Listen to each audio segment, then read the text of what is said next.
and the lows will be deeper and longer. But remember to heal in your own way and heal in your own time.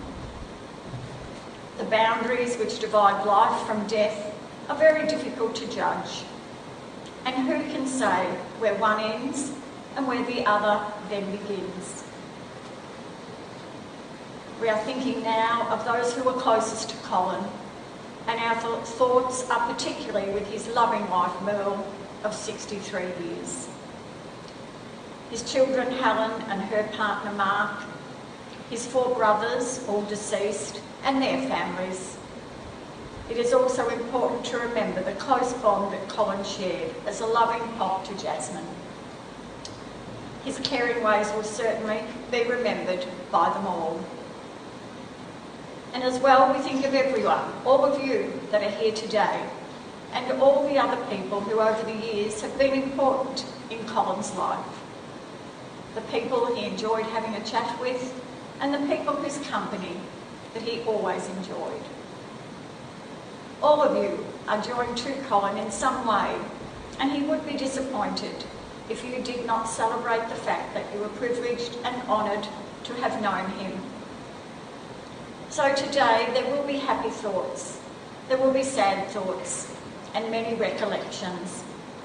And hopefully when you leave this service you will take with you a deeper understanding and a much more personal picture of Colin. Everyone here has left an imprint on the fabric of Colin's life. And as life events unfold, they become rich with colour and with pattern. And Colin was certainly a man who enjoyed his life, shared his wisdom, passed the goodness on, and used his love of life as a guide until it was his time to go. His life's work is done, his race has been well run.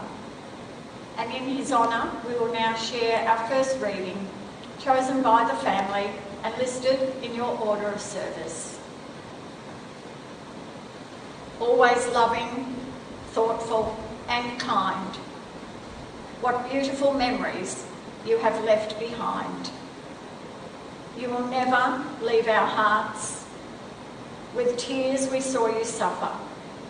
We watched you fade away. Our hearts were slowly breaking as you fought so hard to stay. You did not want to leave us, but you do not go alone. For part of us goes with you, the day God called you home. Deep in our hearts, memories will be kept, to love and cherish and never forget. There is a place in our heart that's yours alone, a part of our life that no one can own. Tears in our eyes will wipe away, but the love in our hearts is there to stay. Now you're at peace, away from your pain. The love in our hearts will always remain. Close to our hearts, you will always stay, loved and remembered every day. For some moments in life, there are no words. And when we lose a loved one, death and grief tend to make us all feel very uncomfortable.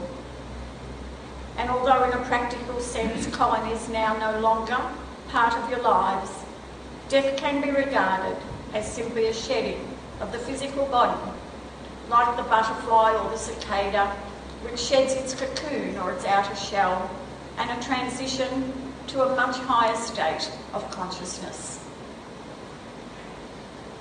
And our thoughts now turn to Colin's character and his personality. A cheeky man with a happy nature, good sense of humour. If you told him a joke, the family assured me that he would retell it for the next 12 months, often changing or forgetting the punchline and the joke no longer funny at all. Colin was someone who was social, loved life and enjoyed a very good time. He was a dedicated, caring, proud dad and a loving pop. He had the ability to place the needs of others above his own, and he was involved for some time as a volunteer driver with Moira Council. There is no doubt that he was dedicated to Merle and that they shared a wonderful marriage, wonderful togetherness, including travelling overseas, day and weekend trips, delivering meals on wheels together, and often going to the Sporties Club for dinner. On a personal level, Colin enjoyed being outdoors, playing golf, and he was passionate about following his beloved footy team, the Western Bulldogs. His main occupation throughout his life was as a fire protection inspector. He also completed national service in the Army and was involved with the RSL for many, many years. Colin never faltered in being true to himself and the standards that he always set. And these are only some of the things you will recall when you think about Colin today. Time stops making sense when someone you love has died. So it is now my privilege to share with you a heartfelt, personal message for Colin from Merle. What it cost to lose you, this world will never know. Part of us went with you the day God called you home. God has you in his keeping. We have you in our hearts. Our love for you will always remain forever, and we will never be apart. You are and always will be the love of my life. Thank you, Merle, for those beautiful words. And when we think about Colin's life, there is quite a bit to reflect upon. And his daughter Helen has video recorded her dad's story and some of her fond memories. So we will now quietly take time to reflect whilst we view the video and remember Colin's life.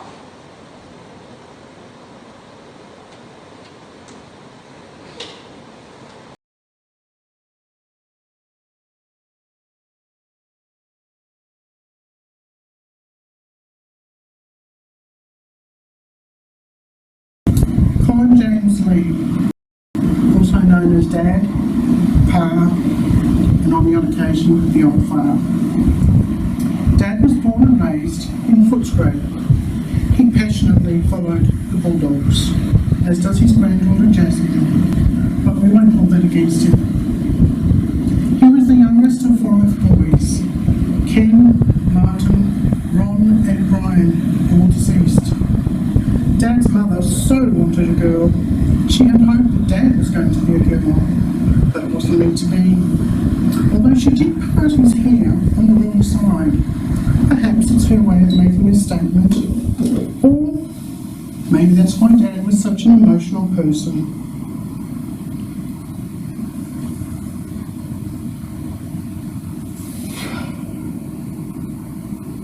As a boy, Dad used to sell newspapers on the streets of Footscray. One day, his brother Ken sent his girlfriend up to purchase a newspaper from Dad. It was then that Ken, Dad's brother, snuck up behind him and said, "This is your future sister-in-law. Her name is Peg. Auntie Peg is still with us, and she's aged 98 years old." Dad was thrilled to finally have a girl in the family. They struck up a friendship, and it still goes to this day. Dad used to go ballroom dancing. That was the thing to do back in those days. One night at the Arama in Footscray, a ballroom, Dad spotted this slip of a young woman. He pursued her, chased her, wooed her, and won her. This woman became my mum. They had an engagement party at my uncle's Ken's house, and Dad, being a cheeky devil, grabbed hold of a fox stole fur and placed it around Mum's shoulders. While Mum hit the roof, she screamed, went off her trolley, because Mum hates the touch and feel of fur. That was something that Dad remembered for the rest of his life. Mum and Dad married in South Melbourne, Mum's hometown. On the 8th of February 1958, they were married. So they've just celebrated 63 wonderful, loveful years together. Mum and Dad have 2 children, myself, Helen, and a son, Warren. Dad used to be a firefighter. He worked for the Melbourne Fire Brigade and was based at Eastern Hill Fire Station. After he got married and had a family on the way, which was me, he decided it was too dangerous to maintain his career as a firefighter. So he gave it up and went to work for Wormell's Fire Systems as a fire inspector instead. He worked there for many years. I don't know how many to be exact, I've lost count. But Dad made so many friends throughout the years working for Wormell's. He would go to Heinz Tip Top and Cousins, and they'd all give him little goodies to take home. He'd come home with all these things and talk about the different people that he'd met that day. So many wonderful memories. Dad would often start work earlier than he was supposed to, but he would get home at 3 o'clock in the afternoon, even though the company thought he worked till 4:30. Dad is such a fun-loving personality and a friendly manner. His caring ways, he attracted people from all walks of life. He was like a magnet. Dad loved a chat, a joke. He loved to laugh and to make people happy. He always managed to pluck an anecdote or a joke of some kind out of his head, and he usually got the punchline right. We had such wonderful times. Dad would come home from work on a Friday night and he would say, "Pack your bags, we're going off for the weekend." Bright was a favourite haunting spot. We'd call into the Paulpunka Caravan Park. Dad would ring up Glenda, the lady that owned it, and tell her we're on the way. And Glenda would say, "Righto, Cole, I'll have the van ready for you." If the weather was warmer, we would head off to Lawn, a motel that I've forgotten the name of, but it was room number 7, I remember that. It was at the back of the shops, up above the shops, so it overlooked the ocean. As a family, we would also do things together with my mum's sister, Norma, brother-in-law Arthur, brother Doug, and sister-in-law Val, who are both deceased. But we would go up to Sherbrooke Forest and have barbecues. We were up there one night when someone suggested we drive off to Eildon and spend the night at Eildon. Mum's mum was with us. She was a decent age, but we thought it was a good idea. So off we trekked to Eildon. We slept in the cars. We walked around Eildon the next day before heading home again. Spur of the moment things like this were quite often a thing in our family. Dad was no angler though. He was teaching us kids how to attach a sinker, a hook, and bait a hook and cast a line. Dad grabbed the rod, and you can picture Dad with his little tremors holding the rod backwards, getting ready to cast, and he told us, "Be careful of who's behind you because the hook is dangerous." Well, Dad cast the rod and all, he let the whole lot go. It all ended up in the drink. We had no other way of fishing, for we had no other spare rods. And Dad turned to us and said, "That's my example of showing you how not to fish. You've got to make sure you hold on to the rod." In August 1979, we went on a trip to America because Mum's dream was to see the Golden Gate Bridge. We saw it all right, rusty looking thing it was. We went to Disneyland, we went to the Grand Canyon, Universal Studios, and we went to Madame Tussauds Waxworks, where Mum talked to her favourite actor, a figurine of John Wayne. Dad told us to keep moving. I think he was a bit embarrassed and wanted to leave Mum behind.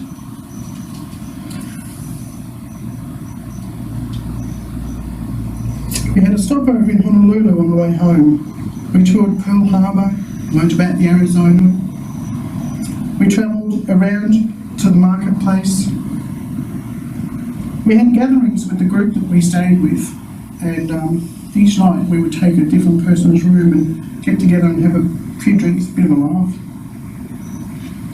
About 10 o'clock one night, someone said to Dad, "How are you getting to the airport?" Dad said, "By bus. How else?" And then it was such a funny thing because Dad ran around like a chook with his head cut off in a panic, for he then realised that it was midnight that night that our flight was leaving, and this was 10 o'clock. So we gathered our belongings, we stuffed them into suitcases, they never got folded. I think we actually left some things behind. So, thanks Dad. We also had a tour booked the next day for Maui, one of the islands. Sorry to those people who are still waiting, we're a bit late. So Dad neglected about the dateline, crossing the international dateline coming home. I can sit back sometimes with laughter and remember the different things that Dad did. What a funny old fellow Dad was. So blessed to have him in our lives, and such a generous, caring and loving father. I'm sure most of you here will agree and no doubt have thoughts about Dad yourselves. In 2001, the day after Dad's 68th birthday, Mark and I were blessed with a beautiful daughter, Jasmine. Dad always bragged about being the first to hold her. He said, what will you name this child? And I said, Jasmine Melissa. He said, JM, just magnificent. He held that bundle in his arms. He loved her so much and so proud, and he still is. In 2018, Jasmine did a debutante ball at the Sporties in Barooga. At the age of 85, Dad got up to dance with his granddaughter. You would see Dad standing there, his chest expanded. He was so proud. He used to carry around a little brand book of photos. I think everyone in Cobra, Barooga and surrounds have seen the photos or heard about Jasmine and how proud he was of her, how he loved her. Even if they'd seen the photos, it didn't matter to Dad. He'd show them again and again.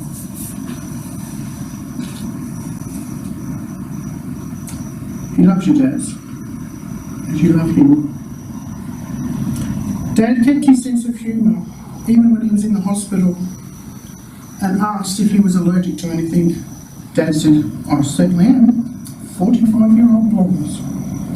He gave a little chuckle. Dad, you hid your pain well. You're a true gentleman. You may have moved on, but a part of you is with us. A place in our hearts that's yours alone. You go with much love. I'm sure I speak for your family and your friends when I say that we were blessed to have you in our lives. A heart of gold. We'll see you again, Dad. You'll never be forgotten. Love you. He gently closed your tired eyes and whispered, peace be thine. A tender thought brings a tear, a silent wish that you were here. We have lost, but heaven has gained, one of the best the world contained. You are someone special, someone good and true. You will never be forgotten. We thought the world of you. A wonderful husband and father laid to rest. For each of us, he did his best. His life was good. His heart was kind. A better husband and father no one could find. Dad, the Lord stood by your bed and saw your suffering face to save you from more suffering and all that seemed unfair. He put his arms around you and took you in his care. A heart of gold stopped beating, your smiling eyes at rest. God broke our hearts to prove he only takes the best. We said our goodbyes Thank you for holding on. Thank you for a lifetime of memories, for your love, kindness, help and encouragement. You are the best husband and father, and we now lay you to rest. So today, we have all stopped the onrush of our lives. We have all paused to reflect upon Colin's life. His health began to decline 2 years ago and further deteriorated over the past 2 months when he was diagnosed with cancer. Helen and Mark enabled Colin to remain at home, offering their ongoing help and continual support. Colin spent some time at both Cobram and Shepparton hospitals, sadly passed away at Cobram Hospital surrounded by his family on the 18th of February, aged 87 years. On behalf of the family, I would like to offer thanks to all staff at both hospitals for taking wonderful care of him and always treating him with respect and with dignity. Special thanks are also extended to all family and friends for their assistance throughout Colin's illness. He remained strong in death as he did in life, and perseverance were an inspiration to all of us. And to now conclude our service today, I would like to ask those of you who wish to please join with me in saying the Lord's Prayer. Let us pray. Our Father, who art in heaven, hallowed be thy name. Thy kingdom come, thy will be done on earth as it is in heaven. Give us this day our daily bread, and forgive us our trespasses, as we forgive those who trespass against us. And lead us not into temptation, but deliver us from evil. For thine is the kingdom, the power and the glory, forever and ever. Amen. Today we have formed a portrait of a man who knew much, loved much, and someone who enjoyed his life to the full of 87 years. It is now time to have the wisdom and strength to say our final farewell to our dear friend Colin. We now tenderly and reverently commit his body to the elements of cremation, from which all life comes and in the end all life returns. Earth to earth, dust to dust, and ashes to ashes. Colin is no longer bound by this world, but becomes a part of it, ready for his spiritual journey, reunited with other family members who have gone before. He has filled his niche, finished his tasks, and lived a good and purposeful life. Thank you everyone. That does conclude our service today. You are invited to enjoy light refreshments and celebrate Colin's life at the Sporties Club, where he enjoyed many happy times and where you can continue to recall your memories of him. Let us now be a comfort and support to each other, open to the healing power of memories, and continue to celebrate and value the very precious gift of Colin's life. Our final music track is Danny Boy, one of Colin's favourites, and hopefully when you hear this piece of music at any time in the future, you'll be reminded of Colin and be able to smile. Thank you all once again for your attendance, your love and your support here today.